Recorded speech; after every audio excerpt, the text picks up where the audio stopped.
With that, kick us off, please, Kelly. Thank you, Caroline. What do you say to Americans who want safe streets but are concerned due process is being violated? The president is using every lever of his executive authority and his constitutional authority within the bounds of the immigration laws of our country to ensure that our streets are safer for law-abiding American citizens.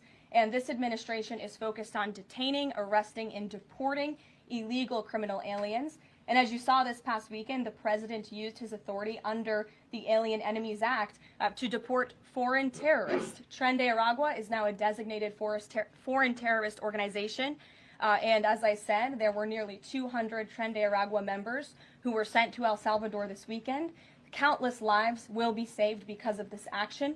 And if you talk to the families, the Angel families, as I mentioned, Blake and Riley and Jocelyn Nungray, they understand the grave cost of life at the hands of these illegal terrorists. And the president is proud to deliver on that promise for them. And just to follow up on that, this will be challenged later today in the courts. Does the president, does this allow him to defy the court order without having this the checks and balances and the separation of power? No. In fact, this administration acted within the confines of the law, again, within the president's constitutional authority and under the authority granted to him under the Alien Enemies Act. We are quite confident in that, and we are wholly confident that we are going to win this case in court. Peter. Thank you, Caroline. If you guys can't send 200 Tren de Aragua terrorists at a time to El Salvador, where are you going to send them instead? It's a very good question. You'd have to ask the courts and the people on the left who are trying to fight this administration for doing the business that this president sought out to do, which is to deport these foreign terrorists. And we're very grateful to President Bukele and to El Salvador for accepting these heinous monsters where they will face justice. And if these guys are terrorists at war with the United States, is President Trump considering anything more lethal to address them than just sticking them on a plane somewhere else? Well, it sounded like you had a little bit of curiosity in the premise of your question, so I want to address it. These are designated foreign terrorists. The president signed a proclamation on February 20th, 2025, designating TDA as a foreign terrorist organization that was in consultation with the Attorney General and the Secretary of Treasury. That was pursuant to 8 U.S. Code 1189. The president has the right to do that. And I think nobody would argue that Tren de Aragua should be designated a foreign terrorist organization. If you want to have that argument, I'm happy to do it. These are heinous monsters, rapists, murderers, kidnappers, sexual assaulters, predators who have no right to be in this country, and they must be held accountable. And something different. There is now a member of the European Parliament from France who does not think the U.S. represents the values of the Statue of Liberty anymore. They want the Statue of Liberty back.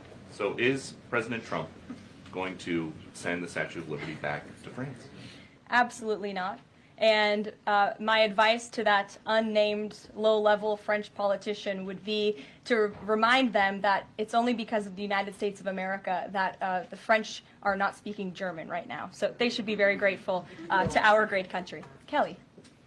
Is the administration prepared to give the court what it wants in terms of the time of the flights that departed, that went to El Salvador, and some of those details that the judge is asking for in trying to determine the timing? Clearly, the 5 named individuals were not deported in compliance, but looking more broadly, wanting to know about the timing of flights and so forth, because the verbal order did say turn around the flights if there's an issue. So is the administration prepared to provide that information? I'm prepared to provide it right now. All of the planes that were subject to the written order, the judge's written order, took off before the order was entered in the courtroom on Saturday, and the administration will, of course, be happily answering all of those questions that the judge poses in court later today.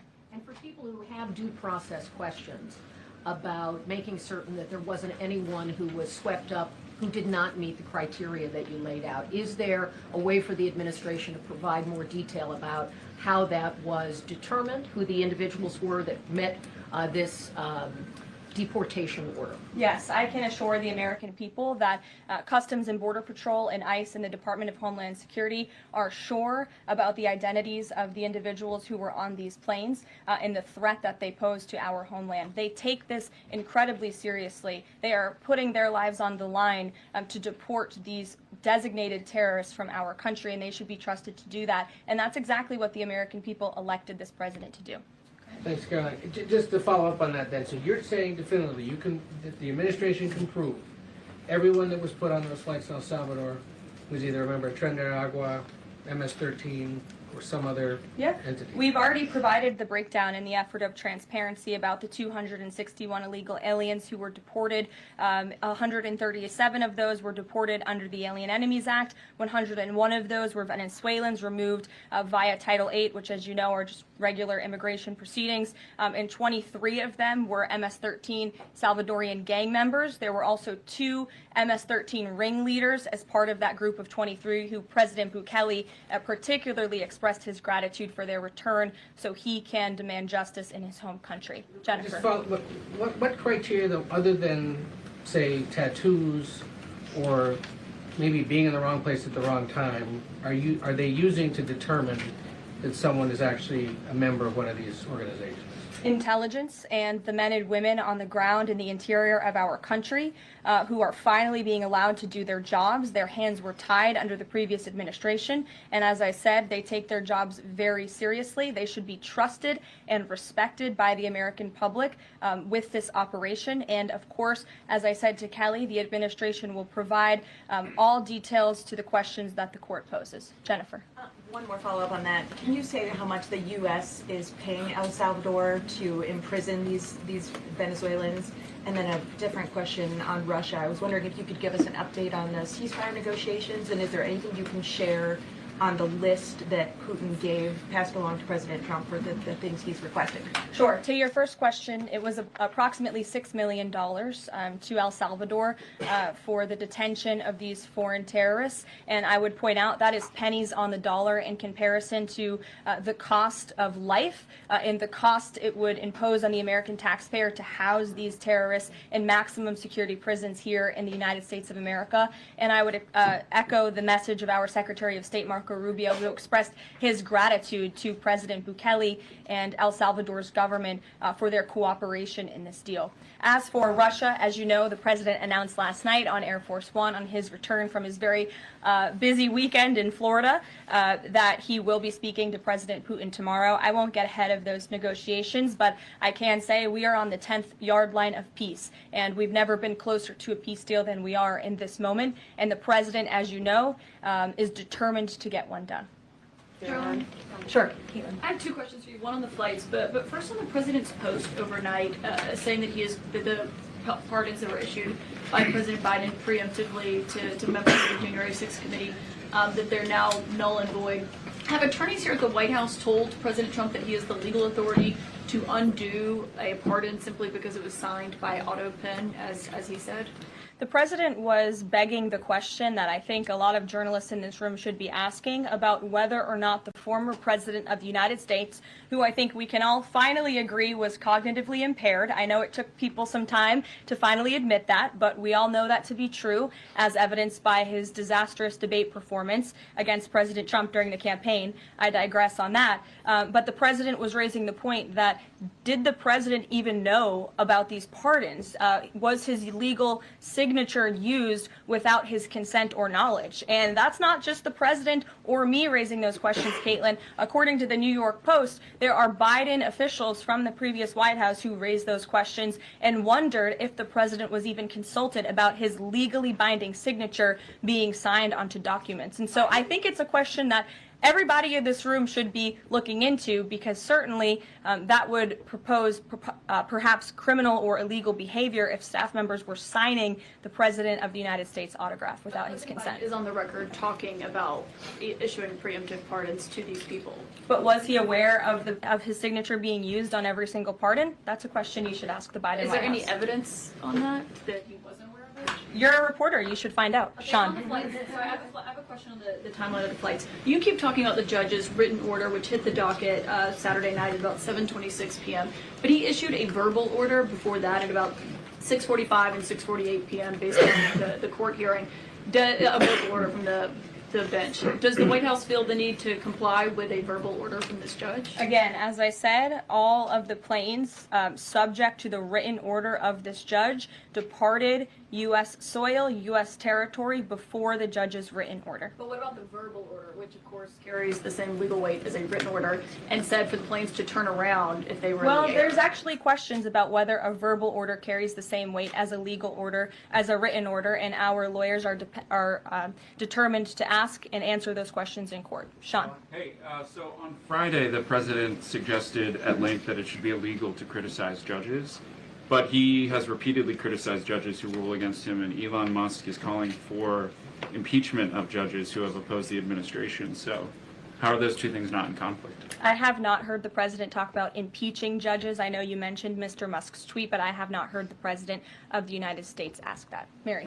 Hey, thanks, Caroline. I wanted to ask about this video I saw this morning set to the tune of, I believe, Closing Time, about deportations of illegal migrants. What's the strategy behind the White House's videos they've been putting out on this, and can you kind of talk us through the thinking on these videos? Sure. I think the White House and our entire government clearly is leaning into the message of this president. And we are unafraid to double down and to take responsibility and ownership of the serious decisions that are being made. The president was elected with an overwhelming mandate to launch the largest mass deportation campaign in American history, and that's exactly what he is doing. And to this very day, we are now, I think, 56 or 7 days into the administration by my count. The president still receives an overwhelming public support for the policies that he is enacting. So we are unafraid to message effectively what the president is doing on a daily basis to make our community safer. And the specific video you referenced, I think it sums up our immigration policy pretty well. You don't have to go home, but you can't stay here. Go ahead. Thanks, Caroline. I have two questions. First, will President Trump put sanctions on Russia if the talks on Tuesday don't go as hoped? And secondly, have any illegal immigrants self-deported through CBP home yet? To your first question, it's something the president has floated, and certainly he's willing to do if necessary. I don't have anything to read out, and I would never get ahead of the president on such a serious decision. To your second question about the CBP Home app, I would have to check in with the Department of Homeland Security, but it's a great question, and we're very proud to repurpose this app, which the Biden administration abused to facilitate the mass illegal entry of illegal immigrants into our country. It was like a fast pass at Disneyland. That's not happening under this administration. We are encouraging illegal immigrants to actively self-deport to maybe save themselves from being in one of these fun videos. Sure. John, good to see you. Thank you. After President Trump strafe-bombed the Houthis yesterday, he said that if they retaliate, he was going to personally hold Iran accountable for that.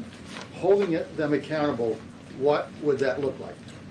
Well, I would defer you to what the president put out this morning, John, where he said very clearly, I will read it, "Let nobody be fooled. The hundreds of attacks being made by Houthi, the sinister mobsters and thugs based in Yemen, who are hated by the Yemeni people, are all created by Iran. Any further attack or retaliation by the Houthis will be met with great force, and there is no guarantee that the force will stop there. Iran has played the innocent victim of rogue terrorists from which they've lost control, but they haven't lost control. They are dictating every move, giving them the weapons, supplying them with money and highly sophisticated military equipment, and even so-called intelligence.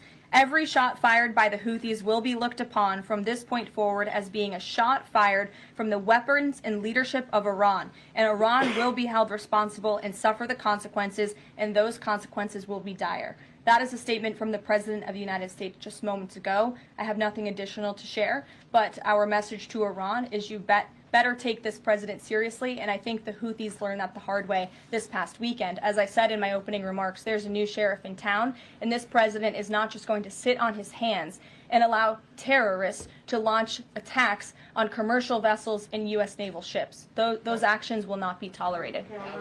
Sure, Edward. Yeah, thanks.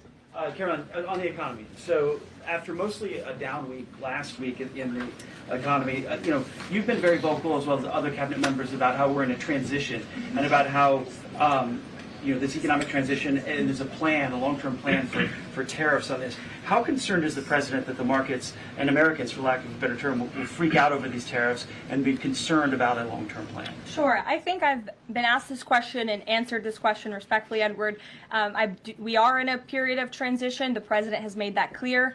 He also has made his belief in tariffs and what they will do for our great country clear, restoring wealth back to our country. And if you look at the president's first-term economic formula, massive deregulation, tax cuts, lowering the cost of living with an energy boom, which the American people can expect soon. Wall Street and Main Street should both be assured by what President Trump did in his first term. It's the exact same formula. In fact, I would argue it's even better this time around. And if you look at some of the economic indicators in the last week, the latest CPI report last week beat expectations. Inflation is cooling. Core inflation dropped for the first time in 4 months. The national average of the price of gas is down 42 cents from 1 year ago. And there was also a new report out this morning about wholesale egg prices. They continue to fall. A dozen eggs are now $3.10 cheaper since January 24th. First, that's a 47% decrease overall. So I think the American people do have great reason to be optimistic about this economy. And as I've said repeatedly, it continues to be true. The administration has a whole of government effort to fix the economic mess created by Biden. So the president has pointed to that April 2nd tariff deadline, so to speak. Is the tariff back and forth sort of done now? We're just all looking towards April 2nd? Well, I think the president would tell you that all options are always on the table, and he's always ready to respond if he feels the United States is being unfairly treated by our allies and also our competitors around the world. But yes, the April 2nd day is a big day for the country, as the president has said. Reciprocal tariffs will go into effect. We'll have more details on that as the date nears, but our entire trade team, Secretary Lutnick, Secretary Bessent, the vice president has been quite involved in these talks and discussions as well about what that will look like. And the president, as you always do, you will hear from him directly on it. Deborah Saunders, how are you? Fine. How are you doing, Good, Caroline? thanks. Former pardon attorney Elizabeth Boyer believes she was fired for refusing to sign off on a move to restore gun rights to actor Mel Gibson. DOJ's Todd Blanche says no. But I want to know, is the administration dedicated to restoring gun rights to felons who served their times? I ask this because I've talked to people who were pardoned. They felt that was important. Of course, this isn't necessarily for a pardon. What is the president's thinking on this issue? After you've served your sentence, should you have gun rights? It's an important question. It is one I have not spoken to the president about on his views, but I will take it to him this afternoon. I will tell him you asked, and we will get you an answer. You're welcome. Jonathan. Thanks a lot, Caroline. A question for you regarding the administration complying with judges' orders. I want to ask about an administration spokesperson who's the border czar, Tom Homan. He was on Fox News. We love Tom Homan. And he was talking about the deportations, and he said the following. He said, "We're not stopping. I don't care what the judges think," which seems to me, just reading that, that you don't care what orders come from the federal bench. Is that the case? Can you clarify that, please? Well, I think since you just quoted Tom, I'll quote Tom. He said, "I don't care what the judges think, but I can assure you that the administration is complying with the court order." And as I've said repeatedly from this podium, all of the flights that were subject to the judge's written order departed before the written order, and we are prepared to make that case in court later this afternoon. And then if I could, on Russia, the president, as you pointed out, Caroline, made some remarks on Air Force One coming back from Florida, and he seemed to indicate that the conversation tomorrow concerns essentially dividing up assets, dividing up territory associated with the war in Ukraine. Has President Zelensky given President Trump that authority? Is that what is going to take place tomorrow? Well, as you know, the president and his entire national security team have been engaged directly with President Zelensky and the Ukrainian team, and that has been part of the discussion between the president's team and the Ukrainians. As for where those lines will be drawn or any specifics, I am not going to get into that from this podium. It would be unwise for me to get ahead of the president's call with President Putin tomorrow. But again, I can assure you, in the effort of transparency, as this president always does, you will hear from him or one of us directly after that phone call tomorrow. Reagan. Thank you, Caroline. There's a lot of focus on the judicial branch right now. The president has about 40 judicial appointments that he could make at this moment. Do you have an update on what the timeline would look like for those judicial appointments? And does the president have a list of potential nominees that he's vetting? I do not have an update on a timeline, nor do I have a list, but I can certainly have our team gather that for you and provide it. You're welcome. Sure. Go ahead. Sure. Thank you, Caroline. So the president is visiting the Kennedy Center this afternoon to attend a board meeting.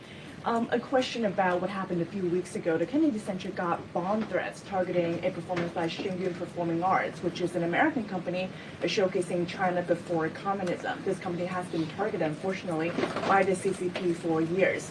I'm wondering if this administration has a response to this, and also as the president is putting an emphasis on arts and culture, what's the administration's message to potentially foreign state actors who are trying to disrupt that in the U.S.?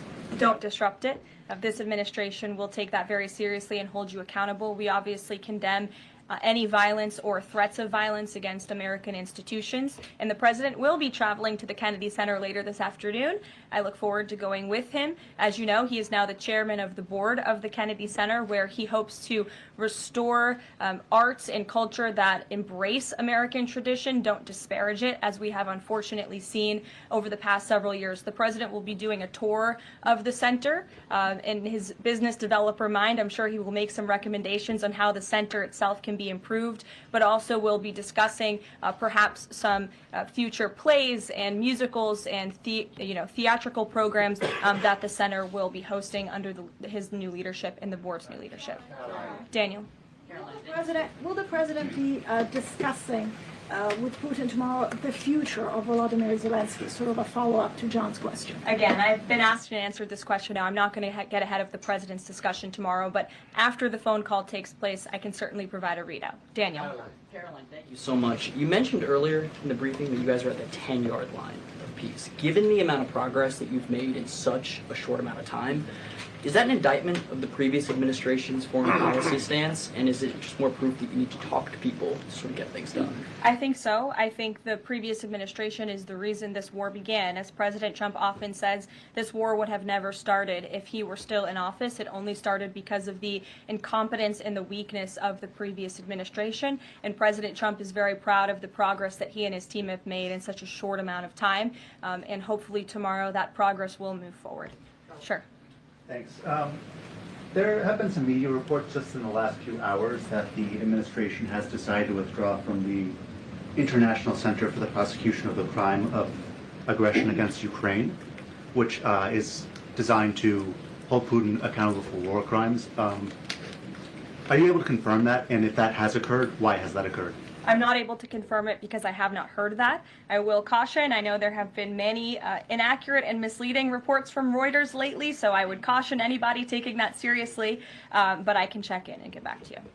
Great, thanks, Caroline. Is it the president's belief that the Justice Department should be investigating members of the January 6th Select Committee? Is he directing the DOJ to do that? As the president made it very clear in his address on Friday, I believe some of you were there, I was there, he made his vision for what he would like to see of the Department of Justice very clear, but he said that he has appointed great people in Attorney General Pam Bondi and also in our FBI Director Kash Patel to do what they think is best for our justice system and to stop the weaponization of justice that we saw under the previous administration against not just President Trump but his supporters as well. We want to restore the Department of Justice to an institution that focuses on fighting law and order and crime and putting real criminals behind bars, not targeting Americans because of their religion or their political speech. We saw that under the previous administration, and it's unacceptable to this president. And just to follow up really quickly on just Homan's comments from earlier. A few weeks ago in the Oval Office, the president said he will always abide by the courts. We heard what Tom Homan said earlier today. So I'm only asking just to be clear for the American people. It is the administration's belief that that you feel like you are bound to comply by the judge's orders? We are complying with the judge's orders. Question on the storm. Sure. What role does the president see for FEMA with these storms? He's talking about getting rid of FEMA, states handling their own disasters.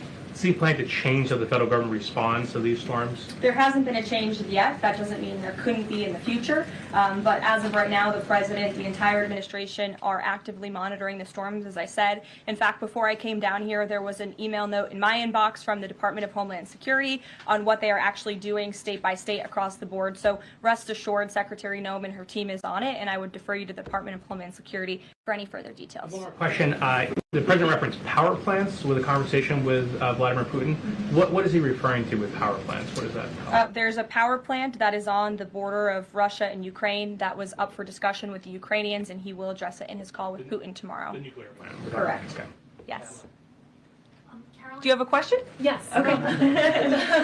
I wanted to ask you if you would be releasing more granular data about the people who were sent to El Salvador this week.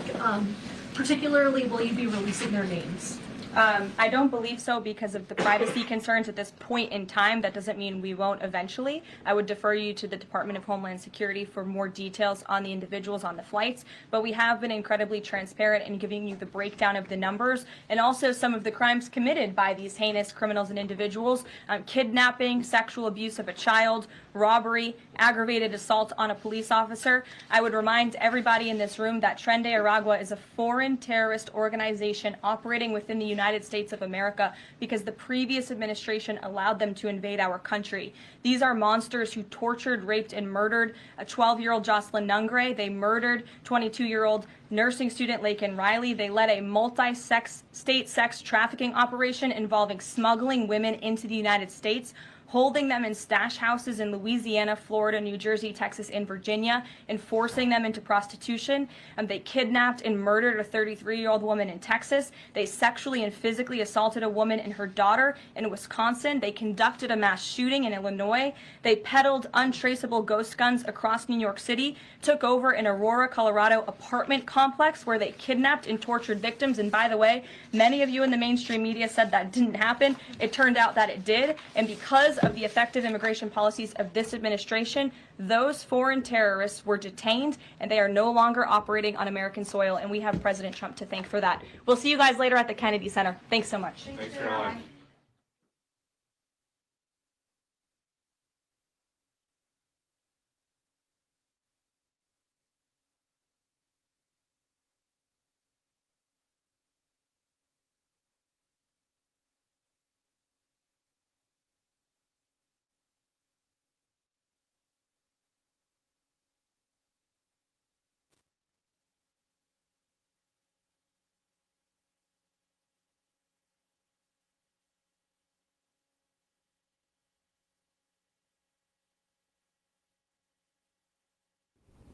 All right, there you go, the live White House press briefing, and of course, Robert McNeely with us. Air Force One over the weekend. How awesome was that? Oh, it's extraordinary. Thank you to President Trump and to the entire staff, the Air Force, the Secret Service.